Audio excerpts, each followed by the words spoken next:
Oremos. Querido Deus e eterno Pai que está nos céus, louvado e santificado seja o seu nome. O Senhor é bom, é grande a sua misericórdia. E nós agora, Senhor, que vamos abrir a sua palavra e queremos ouvir a sua voz e precisamos que o Senhor nos ensine, nos corrija, nos instrua e que este estudo seja de grande proveito para todos nós. Em nome de Jesus. Amém.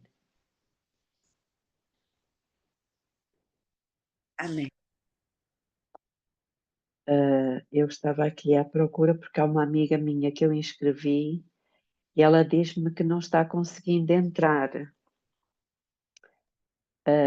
Geórgia, não te Oi? importas de ver o que é que se passa? É Helena Loura. Mas ela tá no grupo para eu conseguir achar ela? Sim, sim, sim, eu já adicionei.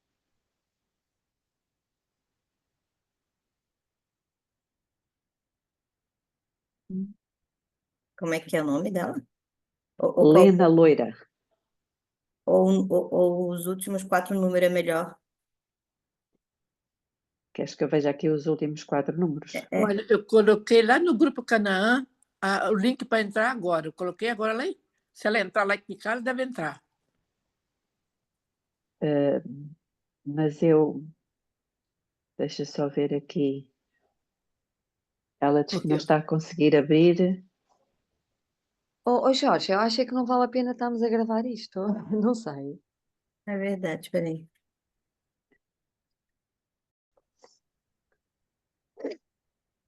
Então, vamos continuar a leitura do nosso livro, Patriarcas e Profetas. Estamos no capítulo que tem por título Idolatria no Sinai e estamos no parágrafo, no meu caso é o parágrafo 27, que começa: Era necessário que este pecado fosse punido como testemunho às nações circunvizinhas do desagrado de Deus pela idolatria.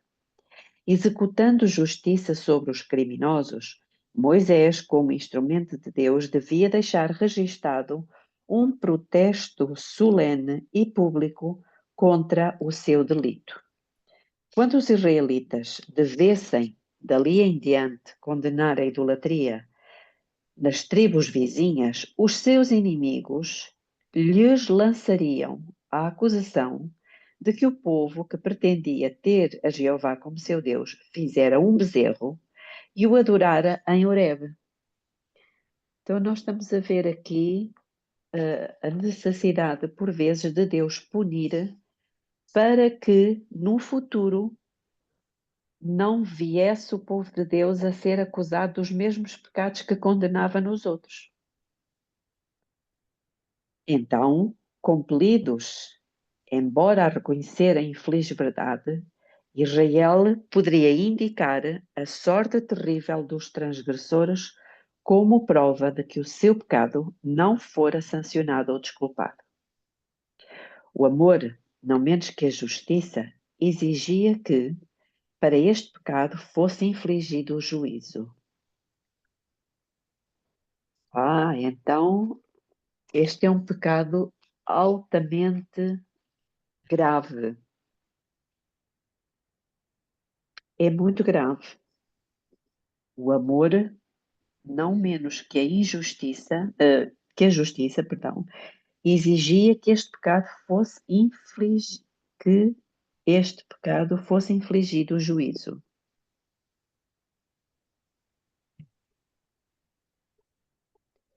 Deus é o guarda, bem como o soberano do seu povo. Ele exclui aqueles que se acham decididos à rebelião, para que não levem outros à ruína.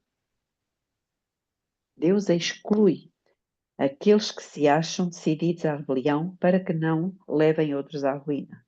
Poupando a vida de Caim, Deus demonstrou ao universo qual seria o resultado de permitir que o pecado ficasse sem punição.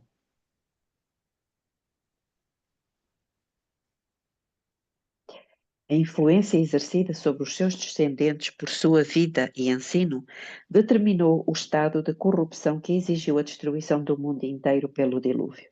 Irmãos, estão a ver aqui a grande consequência de Deus ter permitido, quando poupou, Deus ter permitido poupar a vida de Caim? Nunca tinha pensado nisto.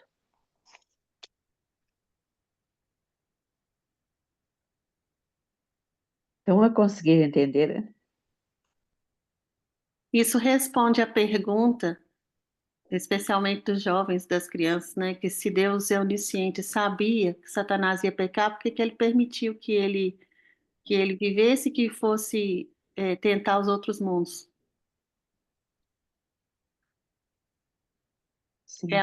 É o mesmo motivo pelo qual ele permitiu que Caim vivesse e continuasse a, a fazer as suas obras, não é?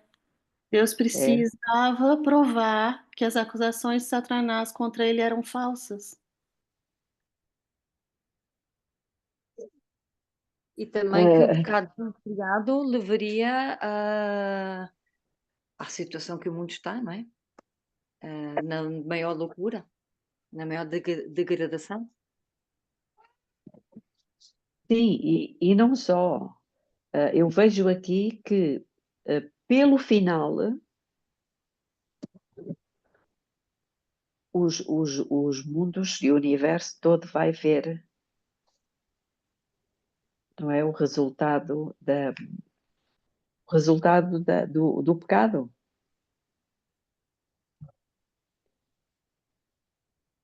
Ele vai mais além, Belinho. Olha aí até o fim desse parágrafo. Sim. Vamos lá. A história dos antediluvianos atesta que a vida longa não é uma bênção para o pecador. Exatamente. A grande paciência de Deus não reprimiu a sua impiedade. Aqui está. A grande paciência de Deus não reprimiu a sua impiedade. Quanto mais viveram os homens, tanto mais corruptos se tornaram. Sim, quer dizer, só no fim, por vezes, é que se vê, não é? A condescendência de Deus em permitir que viva o pecador, lá mais à frente na história vai-se ver os resultados. Assim seria com a apostasia no Sinai, a menos que o castigo de pronto tivesse sido executado sobre os transgressores, ter-se-iam visto de novo os mesmos resultados. Não estou a perceber.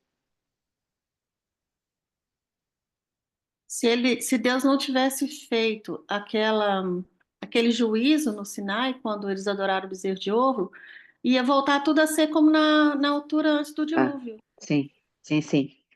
A terra ter-se-ia tornado tão corrompida como nos dias de Noé. Houvessem sido poupados esses transgressores e ter-se-iam seguido malos maiores do que os que resultaram de poupar a vida de Caim. Foi pela misericórdia de Deus que milhares devessem sofrer para obviar-se a necessidade de executar juízos sobre milhões. A fim de salvar a muitos, ele tinha que castigar a poucos. Ademais, como o povo rejeitara a sua submissão a Deus, privara-se da proteção divina. E despojados da sua defesa, a nação toda estava exposta ao poder dos inimigos. E isto aqui é realmente muito significativo. Se o mal não tivesse sido prontamente eliminado, logo teriam eles caído presa dos seus numerosos e poderosos adversários. Era necessário para o bem de Israel, e também como lição a todas as gerações subsequentes, que de um modo expedito fosse o crime castigado. E não menos misericórdia era para os próprios pecadores que fossem suprimidos em seu mau caminho. Se a sua vida houvesse sido poupada, o mesmo espírito que os levara a rebelar-se contra Deus ter-se-ia manifestado em ódio e contenda entre eles mesmos e ter-se-iam finalmente destruído uns aos outros. Foi por amor ao mundo, por amor a Israel e mesmo pelos transgressores que o crime foi punido com uma severidade pronta e terrível. Alguém quer fazer algum comentário?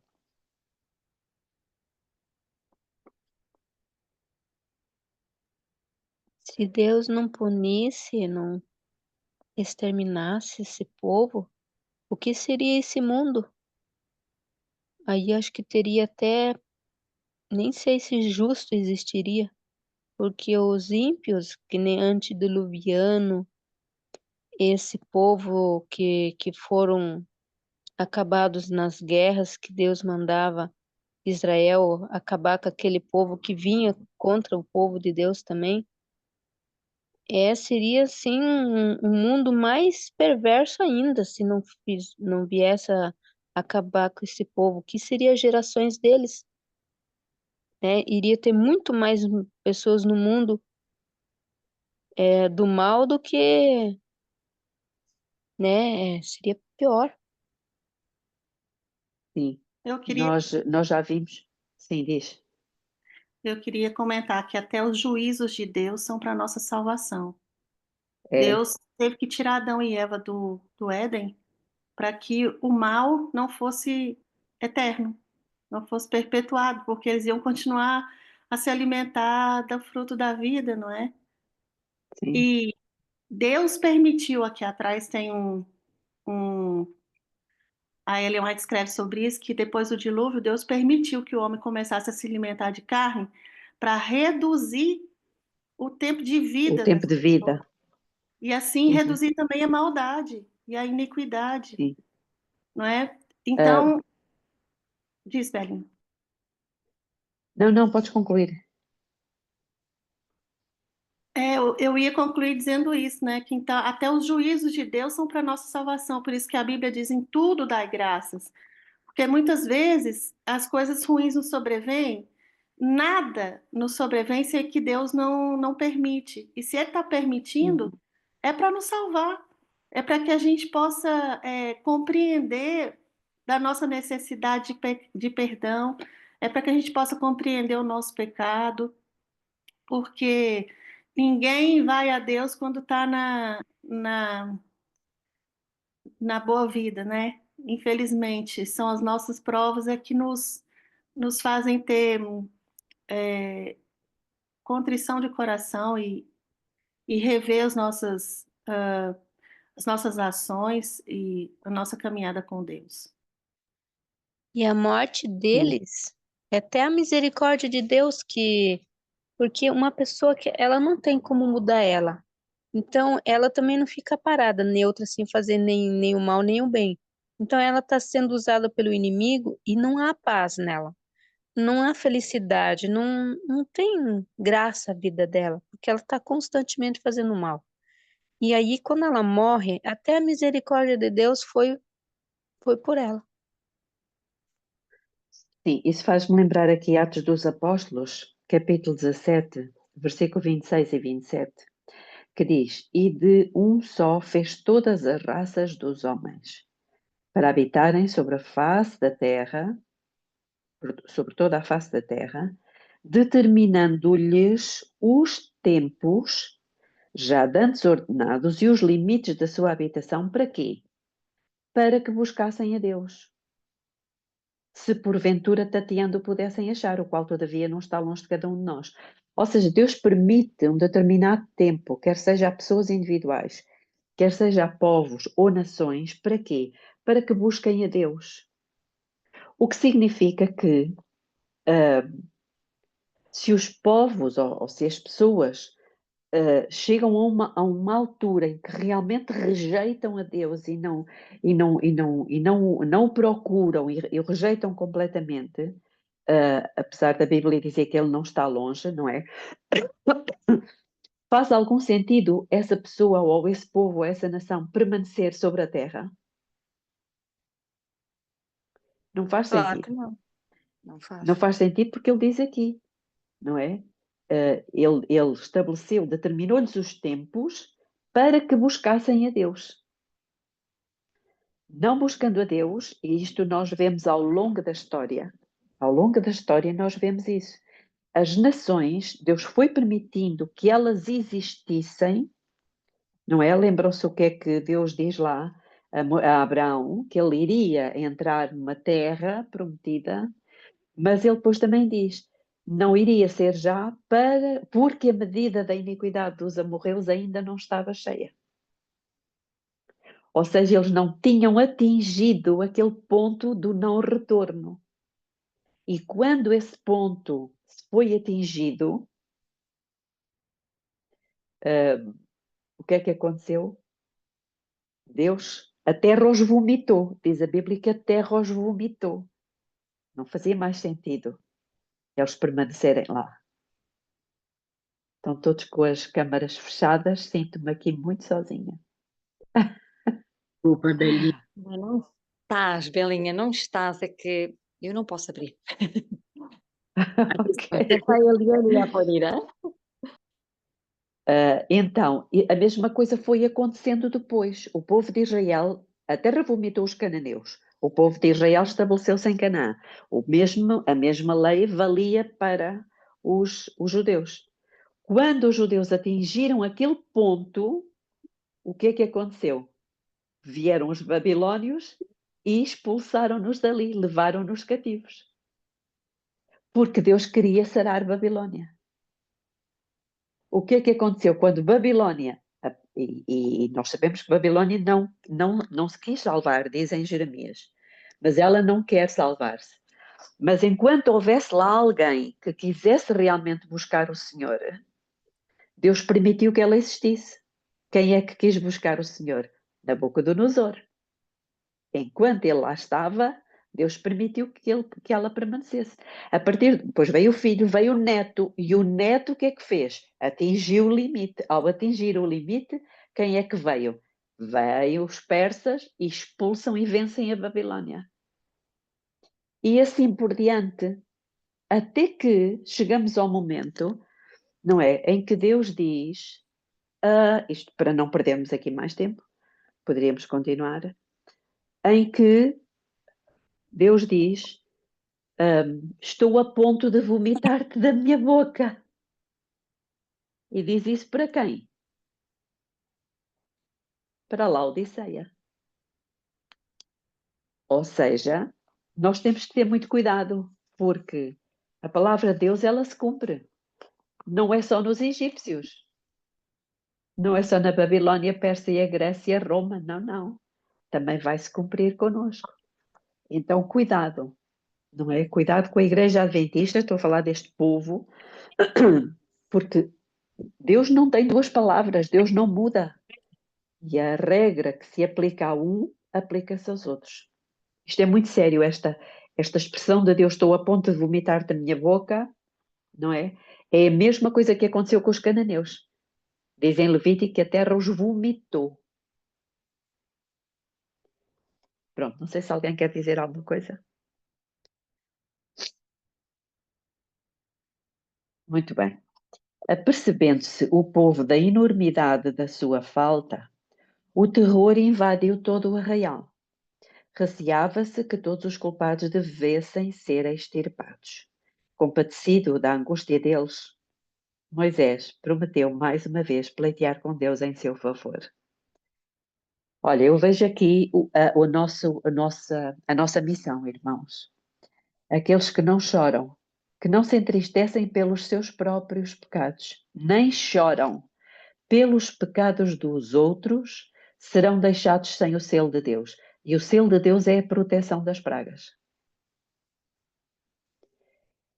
Então, sinceramente, isto anda aqui um pouco na minha cabeça, a questão de não é só orar, é o chorar pelos outros, pelos pecados dos outros irmãos. Eu creio que nós deveríamos ter, eu falo por mim, nós deveríamos ter um grupo. Não é só um grupo de oração, de intercessão. Era um grupo de oração e choro. Porque Deus diz lá em Ezequiel, e está a falar para o seu povo, que vai haver uma matança. Homens, mulheres, crianças, tudo. E o profeta ainda pergunta ao Senhor, tu vais? Lá está, como aconteceu aqui. Da mesma forma que receava-se que todos os culpados devessem ser extirpados, e o Moisés, compadecido da angústia deles, procurou lutar com Deus, o profeta Ezequiel faz a mesma pergunta. E diz assim, ó Senhor, também vais acabar com o remanescente? Vais acabar com todos? E Deus não lhe responde nem que sim, nem que não. Deus só responde, a culpa da casa de Israel é grandíssima. Irmãos, quando Deus diz que ela é grandíssima, nós não temos noção. Nós não temos noção, irmãos. Eu não tenho noção. Mas Deus garante que tem um povo que vai receber o sinal.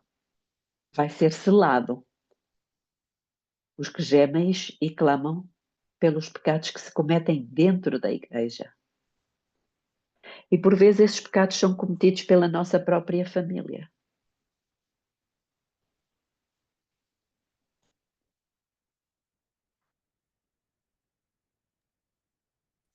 Ô, Belinha, Sim. quando aquele ali tem um versículo que fala, só eu fiquei, só Ezequiel ficou. O que nós podemos entender ali? Não, nesse caso não foi Ezequiel, irmã. Nesse caso foi Elias que pensou que só ele tinha ficado. Não, não.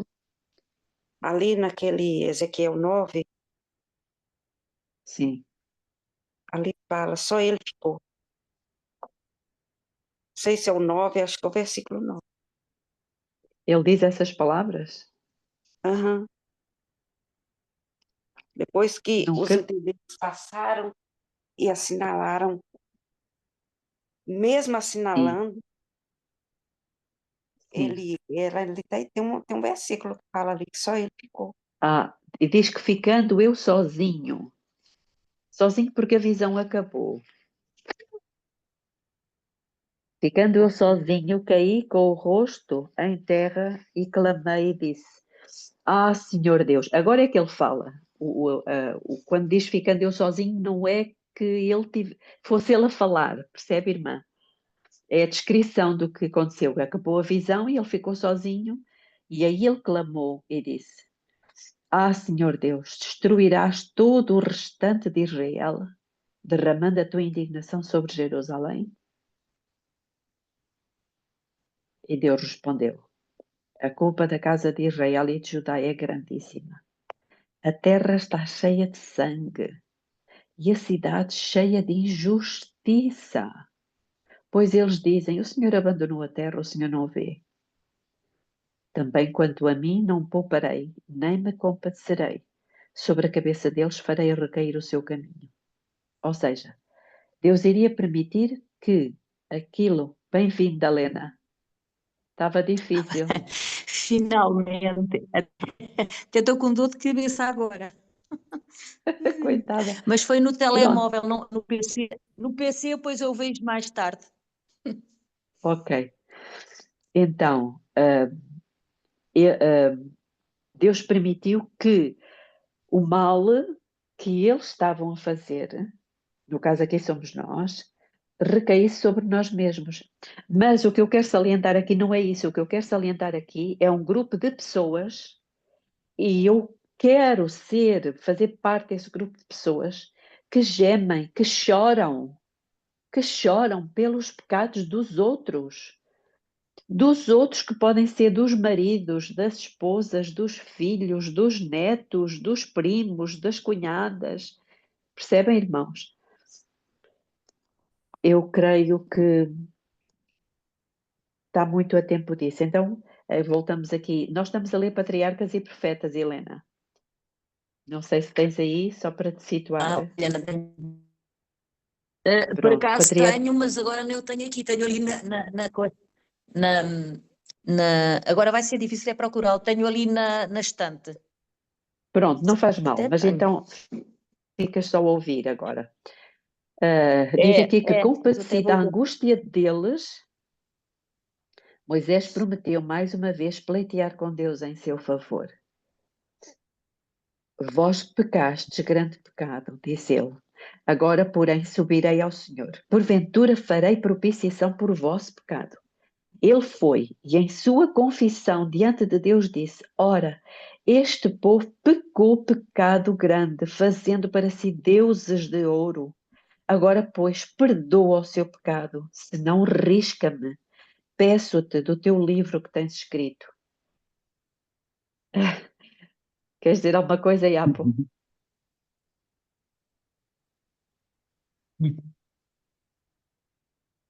Por acaso tenho aqui já. Nós falamos disso ontem, né? Moisés estava aqui quase a chorar e gemer pelos pecados do seu povo. É, E, e ele já tinha exatamente. essa noção, ele já tinha essa noção daquilo que você estava falando aí agora, não é? Sim, sim, Da enormidade do pecado, né? Da sim, malignidade do pecado e da sim. consequência disso. Exatamente. Da enormidade, da malignidade e das consequências. São estas, irmãos, estas três coisas que a Iapo acabou de referir agora são aquelas, prestem atenção a isto, são aquelas que o Espírito Santo nos quer convencer. É dessas três coisas. Porque toda a gente sabe que matar é mau, que roubar é mau, que mentir é mau, toda a gente sabe disto. Até o ladrão sabe disto. Então, de que é que o Espírito Santo o quer convencer? Se ele sabe que roubar é mau, ele sabe, intelectualmente as pessoas sabem. De que é que o Espírito Santo vai convencer?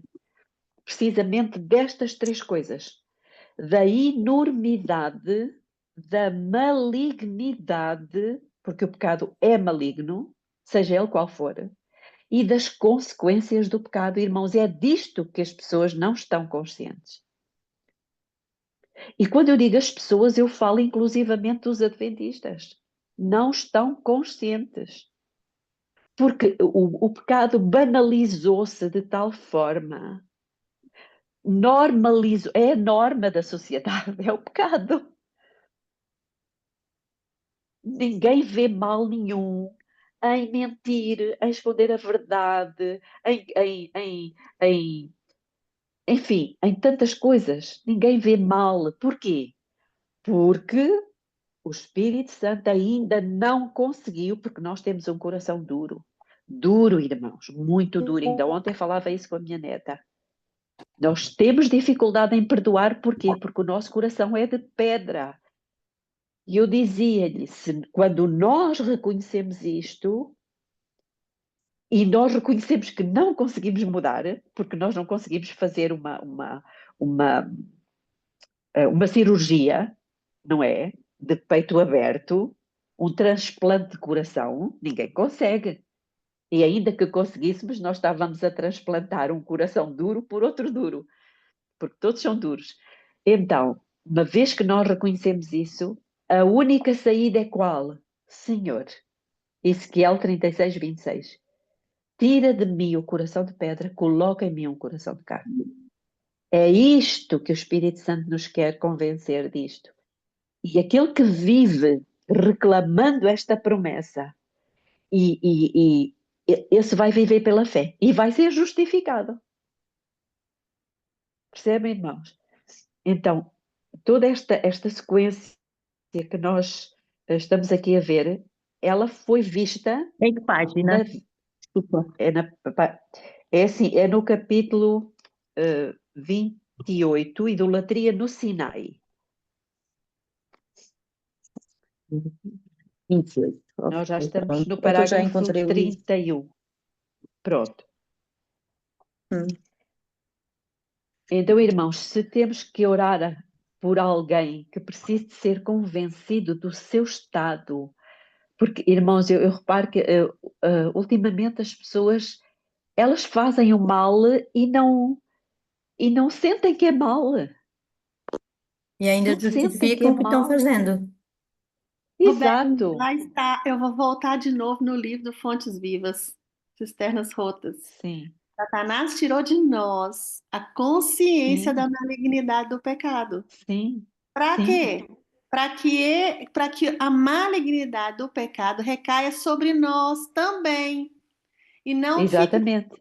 nele. Tudo Ele sobre ele.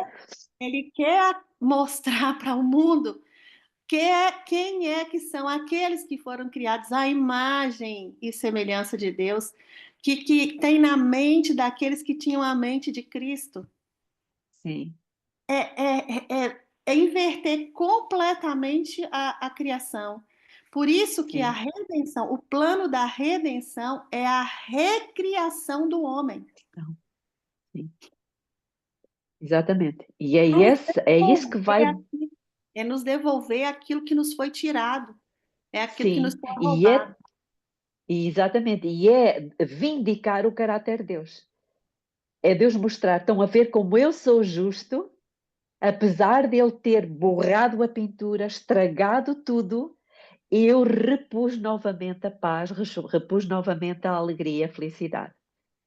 E tudo começa com a verdadeira educação. Porque Exatamente. na altura de Adão e Eva, os anjos iam no jardim do Éden para ensiná-los. Eles sentaram no banco da escola de Cristo. Eles tinham É, a verdadeira o, educação porque eles aprendiam com a natureza, com a palavra, porque Deus falava com eles. Não sim, tinha palavra escrita, mas tinha palavra falada, não é? sim. A natureza era o grande livro. O jardim era a escola O jardim era a escola. Havia uma escola, e o, havia um plano escolar naquela época. sim, E hoje a claro. escola está completamente pervertida, está completamente. Tiraram das mãos do povo de Deus o livro verdadeiro e colocam livros de fábulas, de histórias, de contos de fadas, Ficção, de ficção. Não existe mais livro, porque o livro agora está dentro da nossa casa, na nossa sala, nas nossas mãos. Não é? E mudando completamente as nossas sinapses. Lá exatamente. está a forma com que o nosso cérebro trabalha, né? Os hormônios, os neurotransmissores que fazem as sinapses Sim. dos nossos pensamentos estão completamente modificados. Lá está a dopamina digital, né? E É, somos exatamente, obrigados, exatamente. né? Somos Vocês obrigados a assistir ao sistema. conseguiram ver os vídeos que eu coloquei no grupo ontem, Eu preciso Do cérebro? do cérebro, sim. Sim, eu vi, Eu tem a vi, tradução também em eu português. vi. Exatamente. Irmãos, vocês podem, se algum deles não tem legenda, podem ativar as legendas. Isto é muito significativo. Quando eu entendi isso e o efeito que certas coisas têm no cérebro, não é só demência física, é demência espiritual. É Alzheimer espiritual, irmãos. O cérebro vê-se mesmo, parece um queijo suíço. Está cheio de buracos. Está cheio de buracos, de covas. Portanto, houve corte da ligação. Houve corte entre nós e Deus. E por isso muitos de nós não conseguem entender as coisas. É impressionante. É impressionante. Ok, então Deus está-nos aqui dizendo. Beatriz, deixa eu dizer isso. Desculpa, eu estou falando muito Não, hoje. não faz mal, isto aqui é uma partilha, não há aqui professoras. É assim, isso me fez lembrar da música, né? A música de hoje descompassa o funcionamento do nosso corpo, porque Exatamente. a música que não agrada a Deus descompassa as batidas do nosso coração. E se Sim, descompassa as batidas do coração, o sangue não vai circular do modo como deve ser. O claro. sangue não circula do modo como deve ser, os nutrientes não chegam nos nossos órgãos como deve ser, e especialmente no nosso cérebro. Sim. O nosso cérebro fica desoxigenado. Já não há sinapses, há buracos, né? Aham. As roupas que nós usamos muitas vezes não são propícias, Impedem né? a circulação, Impedem a apertadas. circulação vocês percebem que não é uma coisa? Porque quando a gente o que a Bíblia diz? Quem pecar num ponto é culpado de todos. É, É os 8 remédios. Quem não consegue usar um, começa a cair um por um. Até tá os 8 remédios completamente sem prática. Descartados. É uma engrenagem de coisas que o inimigo faz, não é? Porque se ele conseguir pegar num só ponto na vida da gente, Uhum. Os outros, ele não precisa fazer mais nada, porque aquilo é igual aquela coisa do dominó. Quando um cai, vai caindo os outros todos para frente. Exatamente. Por isso é que Jesus disse que é vindo o príncipe deste mundo e ele nada tem em mim, nada. Ele não conseguia pegar nem um só ponto. E é isto, como tu falavas ontem, e tu pensavas, e eu também pensei durante muito tempo, que essa tal verdadeira educação era a que deveria ser dada aos jovens. Não, somos nós, como diz a Heloísa, nós estamos aqui sentadas no banquinho da Escola de Cristo. Nós estamos recebendo a verdadeira educação, irmãos. Então, consciencializemo-nos que nós estamos numa escola. Nós estamos numa escola, a escola de Deus. E Deus está-nos a ensinar de que forma? Pela Bíblia e pelo Espírito de Profecia, porque eu fui mal educada. Vocês foram mal educados. E por isso, às vezes, existe uma grande dificuldade de entender as coisas de forma correta. Porquê? Porque a nossa mente já tem um determinado formato. Isso é pior do que não receber educação nenhuma. É, exatamente. Por isso, Ellen White diz que a última geração teria muita coisa a aprender, mas muita a desaprender. Tem uma amiga minha que fala assim, eu tenho tanta pena, não tenho nenhuma educação formal, não sou formada em nada. Eu falei, dê glória a Deus por isso. Porque eu fui, e durante muito tempo eu perguntei para Deus por que Ele me deixou ir tão longe nessa educação papal. Porque quanto mais longe a gente vai na academia, mais difícil é de voltar. E é por isso, irmãos, que Deus fala para a gente assim, vai para o campo, não é para fugir, é para você ser reeducado. Porque Exatamente. qual é o livro da escola de Deus, que Deus usa como livro didático para a gente aprender a verdadeira educação? É a natureza. É como a Georgia disse ali, se eu não estou em contato com a natureza, minha cabeça fica... Não é? Depois que a gente tem isso, tem esse privilégio, porque é um privilégio, não é para todos mesmo. Sim. Porque há muitas pessoas que falam, eu não tenho condições. Mas se Deus diz, é Ele que vai dar as condições. É o meu coração que ainda não tem condições. Amém. Agora, Pode falar bem. sim, sim. Agora a Geórgia, que já vive no campo e agora está na cidade, é que percebeu a diferença. Eu entendo isso porque, pronto, eu sempre vivi aqui, pela graça de Deus, daqui a pouco já não vivo. Mas houve uma altura que eu não estava a viver aqui, eu estava, salvo erro, em Mirandela. Salvo erro, em Mirandela. Ou nos Açores ainda, não sei. E eu vinha várias vezes a Leiria e ficava em Leiria às vezes uma semana, 2, 3, um mês. E lembro-me de uma das vezes que eu tinha vindo aqui, estava sozinha aqui neste casarão, sozinha, casa fria, e era de inverno e eu fiquei doente. Fiquei doente mesmo, com uma gripe grande. E fiquei aqui muitos dias, trancada, vários dias sozinha. E, inclusivamente tiveram que me trazer uma sopinha, porque eu estava mesmo mal. E passou muito tempo. Sei que passou, não sei se foram 2 semanas, se foram 3 semanas, não sei. E o que é que aconteceu? Ao fim desse tempo, eu melhorei e depois alguém me pediu para ir com ela ao shopping para comprar qualquer coisa para o garoto. Irmãos, eu não sei explicar. Eu entrei no shopping e eu tive a percepção que tinha estado no céu e que agora estava a entrar no meio dos demónios. Percebem? Tudo, eram os cheiros, era a música, era a confusão, o barulho. Aí é que eu estava desejando sair de lá para fora.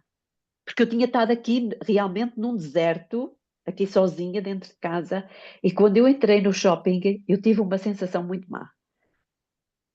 Uau, mas foi assim surpreendente porque eu nunca tinha sentido aquilo. Porque eu tinha estado fora, percebem? Ô, Belinha, agora você me fez lembrar de uma coisa.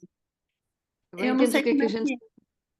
Eu não sei como é que é Desculpa. aí no Brasil agora, porque já tem quase 7 anos que eu estou fora do Brasil. Eu não me lembro mais da última vez que eu entrei num supermercado no Brasil. Mas aqui em Portugal, especialmente no Intermarché, a gente entra no supermercado, tem uma música alta. Eu não sei se vocês sentem isso. O meu marido, que ele que vai no Sim. supermercado aqui em casa, ele fala assim: eu não suporto mais ir ao supermercado. Porque a gente entra lá para fazer as compras e tem que se submeter. A gente que já não ouve mais, né, música do mundo, quando ouve, incomoda. Mas tudo isso tem um propósito.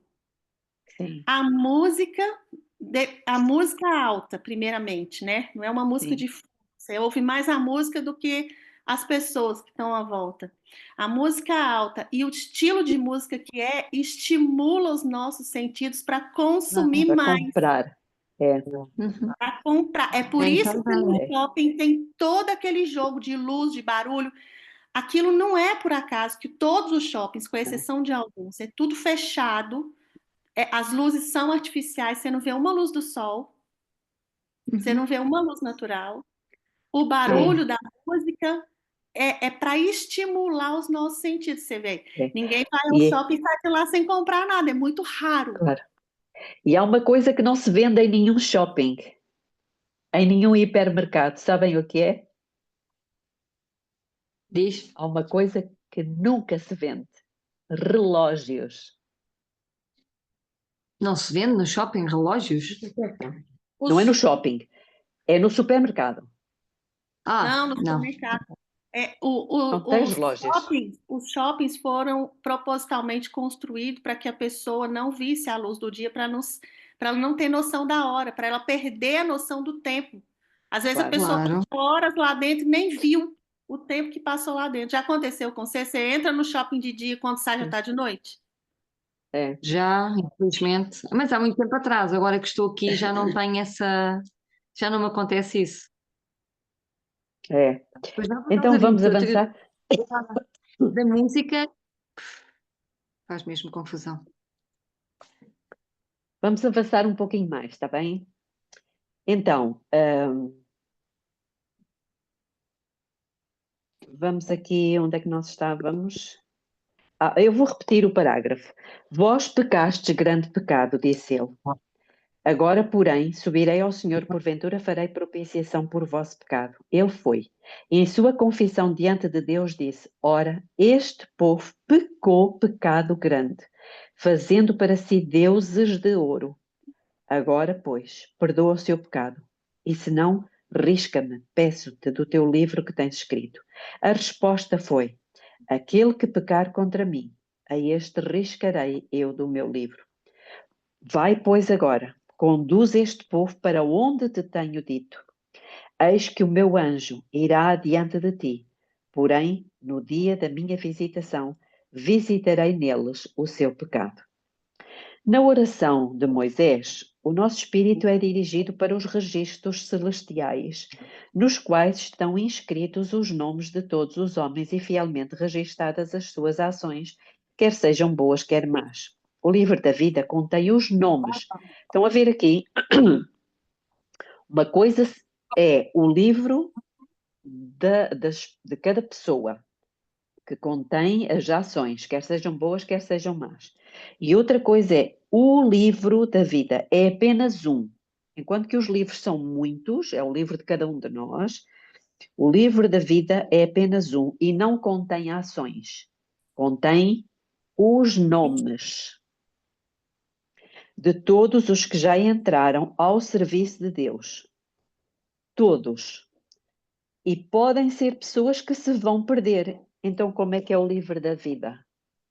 Porque apesar de elas terem entrado para o serviço de Deus, no juízo vai ficar esclarecido se o nome dela deve ou não permanecer no livro da vida ou ser riscado. inclusivamente padres e papas. Os seus nomes podem estar no livro da vida, mas no juízo, os nomes podem vir a ser riscados. E por isso Moisés tinha dito: ora, o povo pecou grande pecado, fazendo para si deuses. Agora, pois, perdoa o seu pecado, senão risca-me, peço-te, do teu livro. E Deus responde-lhe o quê? Aquele que pecar contra mim, a esse riscarei do meu livro. Então, se ele vai riscar alguns do livro, é porque o nome estava escrito lá. Percebem? Muito bem. Se quaisquer destes se afastam dele e por uma obstinada persistência no pecado, se tornam finalmente endurecidos à influência do Espírito Santo, irmãos, não é logo por um pecado que a pessoa é arriscada. Não, é quando isto acontece, endurecidos à influência do Espírito Santo, portanto rejeitarem a sua voz, portanto rejeitarem os apelos. O que é que acontece? Os seus nomes serão no juízo apagados do livro da vida e eles serão votados à destruição. Moisés se compenetrava de quão terrível seria a sorte do pecador. Todavia, se o povo de Israel devesse ser rejeitado pelo Senhor, desejava ele que o seu nome fosse apagado com o deles. Isto é amor. Isto é amor. Não poderia resistir ao ver caírem os juízos de Deus sobre aqueles que haviam sido tão graciosamente libertos. Irmãos, faço aqui uma pausa para referir que há pessoas que eu já tenho ouvido dizerem o seguinte: se o meu marido, ou o meu filho, ou a minha filha não estiverem no céu, então eu prefiro não estar lá. Só que Moisés não foi este tipo de sentimento que ele teve. O sentimento que ele teve foi: eu prefiro que tu me risques, mas eu vou pedir por eles. É o que ele diz a Deus. Ele diz assim, como é que ele diz? Agora perdoa, pois, o seu pecado. Quando ele está a dizer isto, ele está a fazer o quê? Ele está a orar, ele está a clamar, ele está a chorar e está a pedir a Deus, perdoa o seu pecado. E depois então é que ele diz, e se não, então risca-me do livro da vida. Irmãos, é o tal selo que nós referíamos há pouco. Disse que é o 9. Os que gemem e clamam. Os que choram, como Ellen White diz, os que não se entristecem pelo seu próprio declínio espiritual, nem choram pelos pecados dos outros, serão deixados sem o selo de Deus. Portanto, para que nós sejamos selados, precisamos disto. E como a Geórgia já disse, mas eu às vezes nem tenho esse sentimento, não é? Sinceramente, esse sentimento de chorar pelos pecados dos outros. Até para isso, nós precisamos de pedir, de depender de Deus. Amiga, Sim, o Moisés era um tipo de Cristo, né? era. Jesus chorou sobre Jerusalém. Sim, Quando sim. ele E olhou para a Moisés cidade também. e ele viu, e ele chorou sobre Jerusalém. Só que tem uma diferença aqui, que ela fala aqui no parágrafo. Eu não sei se você já chegou lá, porque eu estava aqui lendo. Deus não deixou que o pecado do povo recaísse sobre Moisés, como assim foi feito com Jesus. Cristo. Sim, Uhum. sim. Diz um parágrafo atrás, a intercessão de Moisés em prol de Israel ilustra a mediação de Cristo pelo homem pecador. E depois diz, mas o Senhor não permitiu que Moisés carregasse como fez Cristo a culpa do transgressor. Isto é mesmo já não- muito profundo. Realmente É, sofria com o povo. Então, o Salvador Ele é amava único. o povo. É lindo. Este amor que nós temos que ter pelo povo, só uns que ele pelos não se compra no supermercado nem na farmácia. Ele tem que ser pedido. Ele tem que ser pedido. E quem é que o dá? Quem é que o dá? Está escrito. Estou a fazer. Quem é que o dá? Estou a fazer a pergunta. O Espírito Santo, lá em Romanos fala. Exatamente, muito bem. É o Espírito Santo. Romanos Trouxe, muito bem. 5. Exatamente, era isso que eu ia ler. Irmãos, então nós precisamos destes textos. É o Espírito Santo que derrama. Irmãos, quem diz que não existe Espírito Santo nunca vai poder ter o amor de Cristo, porque é Ele que derrama o Espírito Santo no nosso coração. Na realidade, não dizem que não há Espírito Santo. Dizem que o Espírito Santo vem do Pai e vem do Filho. Que é o Espírito do Pai e do Filho. Mas isso é mesmo. Mas isso é mesmo. Verdade, gente. Isso é nada de errado. Portanto, Está a passagem? Romanos quê? 5:5. 5:5.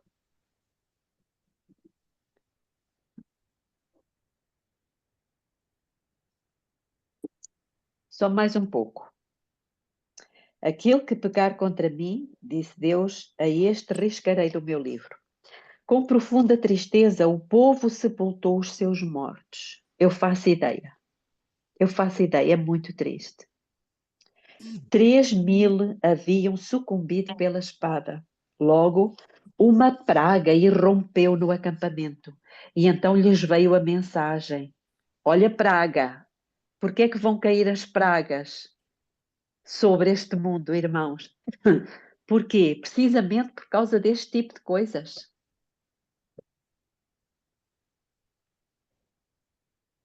Mas quero dizer outra vez que nós temos a cobertura. Deus disse que a cobertura, o manto da sua justiça, é a nossa cobertura. E então lhes veio a mensagem de que a presença divina não mais os acompanharia em suas jornadas. Olha, já consegui no computador. Se calhar por isso é que fez interferência. Ah, pois é. Helena, tens que fechar um É o dispositivo. que eu vou Pronto. fechar. É que eu estive aqui a ver se conseguia tentar, porque eu pelo telemóvel não. Pronto, mas eu já fechei. Pronto, Acho ok. que já está bom. Vamos lá ver se fica para termos futuros. Alguém quer dizer alguma coisa? Declarar a Jeová: eu não subirei no meio de ti. Irmãos, isto é muito importante, esta passagem aqui. Porquanto és povo obstinado, para que te não consuma, eu no caminho.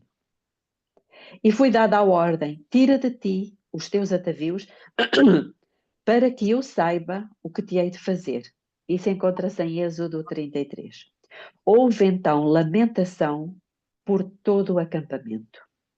Com penitência e humilhação, os filhos de Israel se despojaram dos seus atavios ao pé do Monte Horebe.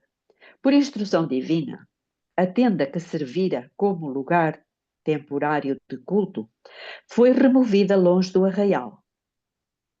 Isto consistia ainda mais prova de que Deus retirara deles a sua presença.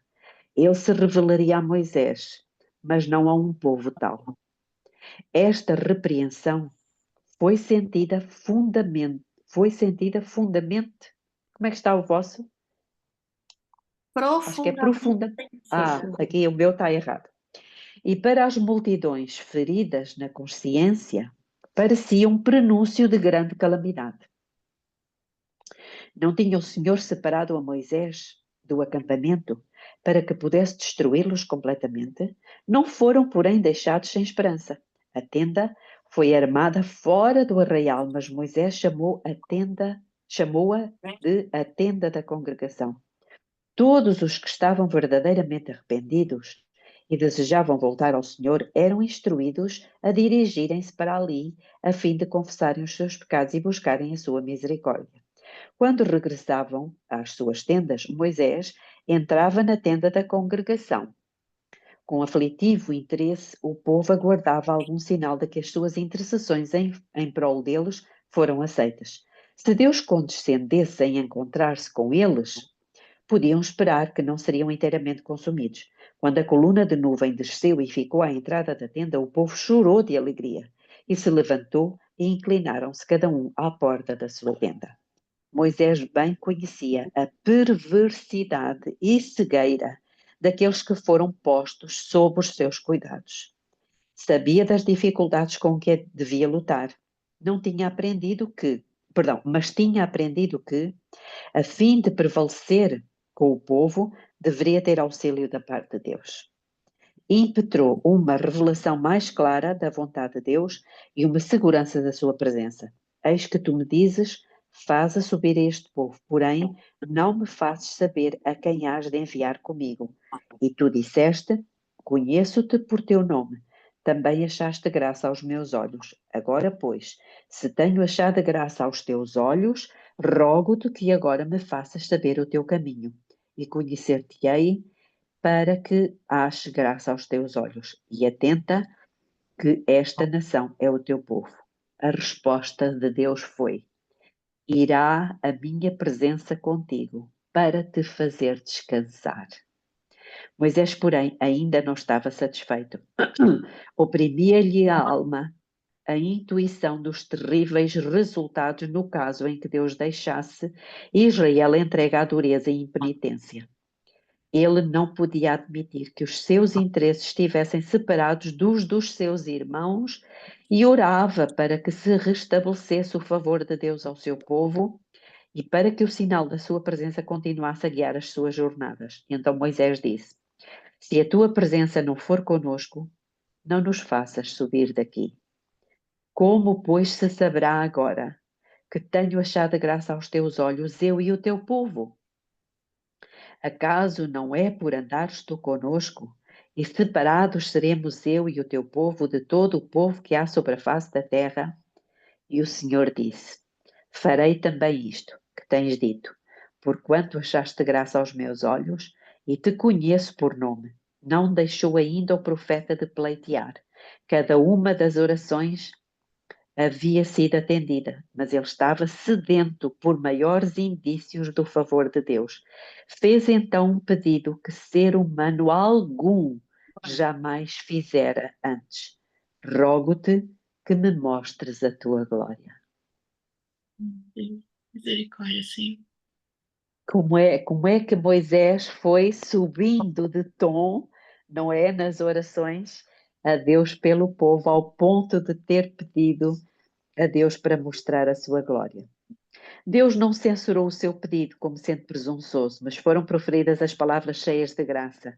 Eu farei passar toda a minha bondade diante de ti. A glória de Deus desvendada, homem algum neste estado mortal poderá ver e viver. Mas a Moisés assegurou-se que ele veria, tanto quanto poderia suportar, a glória divina. De novo foi chamado ao cimo da montanha. Então a mão que fizera o mundo, aquela mão que transporta as montanhas sem que o sintam, Jó 9:5, tomou esta criatura de pó, este poderoso homem de fé, e o colocou na fenda da rocha, enquanto a glória de Deus e toda a sua bondade passaram diante dele. Esta experiência, acima de tudo mais, a promessa de que a presença divina o acompanharia, foi para Moisés uma certeza de êxito na obra que tinha diante de si. E ele considerava isto de valor infinitamente maior do que todo o saber do Egito ou todas as suas realizações como estadista ou chefe militar. Nenhum poder, perícia ou sabedoria terrestre pode suprir o lugar da presença duradoura de Deus. Para o transgressor é coisa terrível cair às mãos do Deus vivo, mas Moisés esteve sozinho na presença do Eterno e não ficou amedrontado, pois tinha a alma em harmonia com a vontade do seu Criador. Diz o salmista: se eu atender à iniquidade no meu coração, o Senhor não me ouvirá. Salmo 66:18. Mas o segredo do Senhor é para os que o temem, e ele lhes mostrará o seu conserto. Salmo 25:14. A divindade. Irmãos, como falta muito pouco, estou a tentar chegar ao fim do capítulo, pode ser? Sim, sim. Sim, correto. A divindade proclamou a respeito de si: Jeová, o Senhor Deus misericordioso e piedoso, tardio em iras e grande em beneficência e verdade, que guarda a beneficência em milhares, que perdoa a iniquidade e a transgressão e o pecado, que ao culpado não tem por inocente. Êxodo 34. Moisés apressou-se a inclinar a cabeça à terra, encurvou-se. Eu acho muito interessante isto. Apressou-se e inclinou a cabeça à terra. Infelizmente, muitas orações hoje, no templo, na igreja, são feitas de pé. Belinha, Sim, tá me ouvindo? Sabia que os muçulmanos, isso eu já observei já há muito tempo, eles fazem isso, Belinha? Eles ajoelham e botam, ainda desce a cabeça ao chão. eu sei. E é muito triste. É muito triste. A nossa cegueira, a cegueira de Laodiceia é tão grande que, por vezes, irmãos, no culto, estão a orar de pé e a dizer: Senhor, nós nos prostramos diante de ti. É verdade, Irmãos, Belinha. nós não pensamos o que é que estamos a dizer. Nós não pensamos o que estamos a dizer. O que é prostrar? É ficar de pé. Verdade, Belinha. É até mais do que ajoelhar. É prostrar cabeça em terra, irmãos. Misericórdia. Então eu peço a todos que não tenham vergonha Não diante de toda a igreja. Se os outros permanecerem de pé orando, nós nos devemos curvar, pelo menos nos ajoelhar. Certo. Na minha É um igreja alerta fica que eu todo deixo mundo aqui. sentado mesmo. Todo mundo sentado. Me dá uma tristeza, mas eu venho e me coloco de pé. Pois, mas nem Infelizmente, é de pé. Nem é de pé. infe- É de joelhos. infelizmente no Brasil não se faz mais oração nem de pé. Agora é tudo do jeito que está. Sentado, Misericórdia, de meu qualquer Deus. jeito. Misericórdia. Até na coisa do terceiro anjo, na Campal, eu conversei com o Sérgio, o coordenador, e mencionei para ele que em nenhum momento na Campal foi feita oração de joelhos. Em nem momentos de oração. E ele falou, irmã, vou anotar isso e vamos modificar. Nossa, nós estamos ali congregados para buscar a presença de Deus Claro, e nem claro. de joelhos não se prostra em nenhum momento. Misericórdia, meu Deus. Irmãos, nós estamos aqui a receber a verdadeira educação. Sim. Então, temos elas- que deixar de ser mal educados. Misericórdia, meu Deus. Principalmente para com Deus, porque deveremos ter reverência para com Ele. Quando nós temos esta atitude de ajoelhar ou de curvar, como fez Moisés, mostramos reverência para os outros mundos, para todos os que assistem, que Deus é o nosso Deus. Irmãos, o culto é para Deus. Ninguém teria coragem de fazer uma falta de educação dessa com os reis da terra. Por muito menos se curvam diante do Papa e beijam a mão dele. Exatamente. Novamente rogou que Deus perdoasse a iniquidade do seu povo. Novamente. E o tomasse como sua herança. A sua oração foi atendida. O Senhor graciosamente prometeu renovar o seu favor para com Israel e em prol deles operar maravilhas, quais não tinham sido feitas em toda a terra, nem entre gente alguma. 40 dias e noites Moisés permaneceu no monte. E durante este tempo, como a princípio foi miraculosamente alimentado.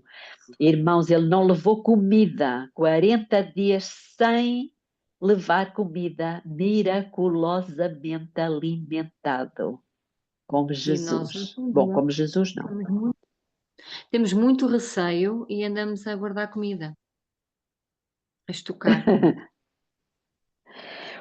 A homem algum foi permitido subir com ele. Nem durante o tempo da sua ausência ninguém deveria aproximar-se do monte. Já vimos porque é que o povo não podia aproximar-se do monte. Lembram-se? Porquê? E Moisés podia. Porquê? Por causa da sua própria incredulidade. Incredulidade, exatamente. O povo era incrédulo. Moisés não. Por ordem de Deus, preparara 2 tábuas de pedra e levara-as consigo ao cume. E outra vez o Senhor escreveu nas tábuas as palavras do concerto, os 10 mandamentos. Reparem que As primeiras tábuas não foi Moisés que as preparou. As segundas, sim. Por isso as primeiras supõe-se que eram azuis. Mas isso Tirada é para do trono, outra. né? Tirada do Tiradas do trono trono. também. Sim. Durante aquele prolongado tempo despendido em comunhão com Deus, a face de Moisés refletira a glória da presença divina. Sem o saber, o seu rosto resplandecia com uma luz deslumbrante quando ele desceu do monte. Tal luz iluminou o rosto de Estevão, quando fora levado perante os seus juízes. Então todos os que estavam assentados no conselho, fixando os olhos nele, viram o seu rosto como o rosto de um anjo. Atos 6,15. Arão, assim como o povo recuava de Moisés, e temeram de chegar-se a ele, vendo a sua confusão e terror, mas sem saber a causa, insistiu com eles para que se aproximassem, apresentou-lhes a garantia da reconciliação com Deus e lhes assegurou o restabelecimento do seu favor.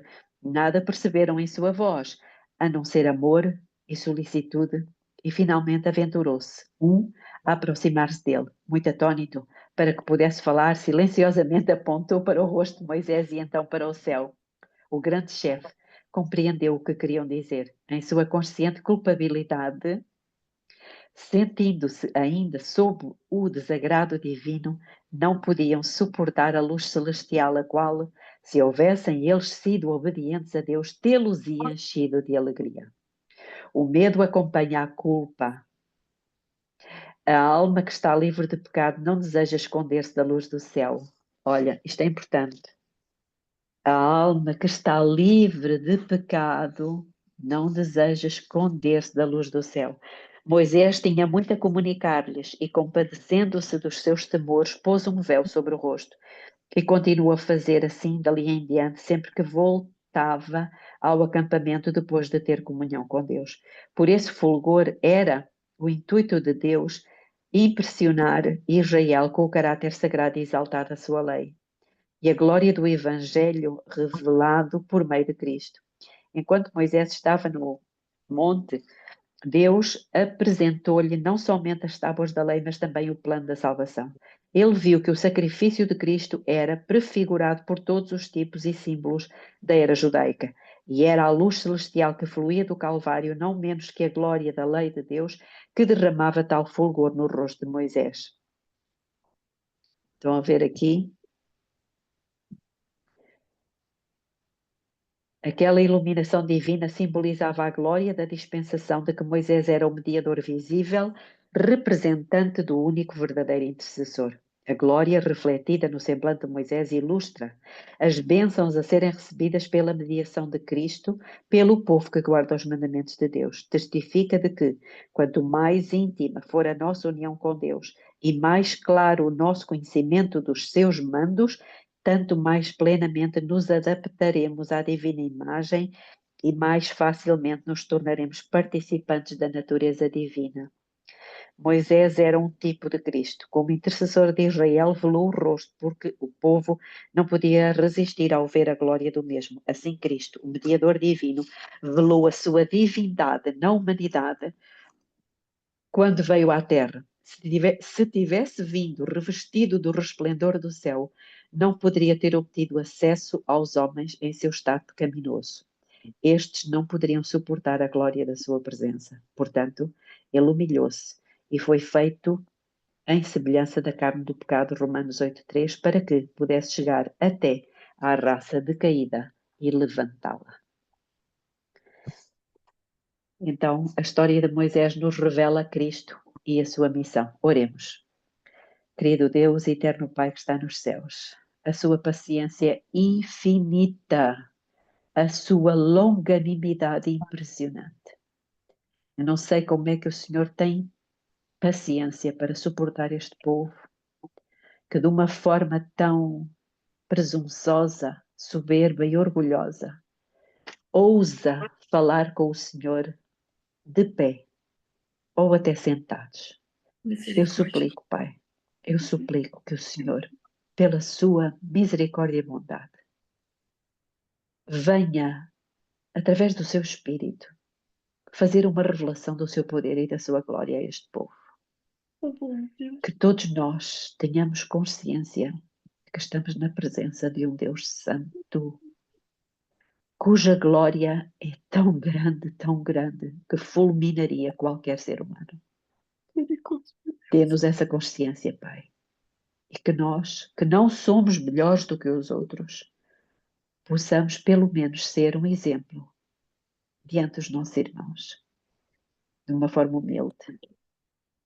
Que o Senhor nos ajude, nos dê essa consciência e nos ajude também a orar e a chorar pelos pecados do seu povo.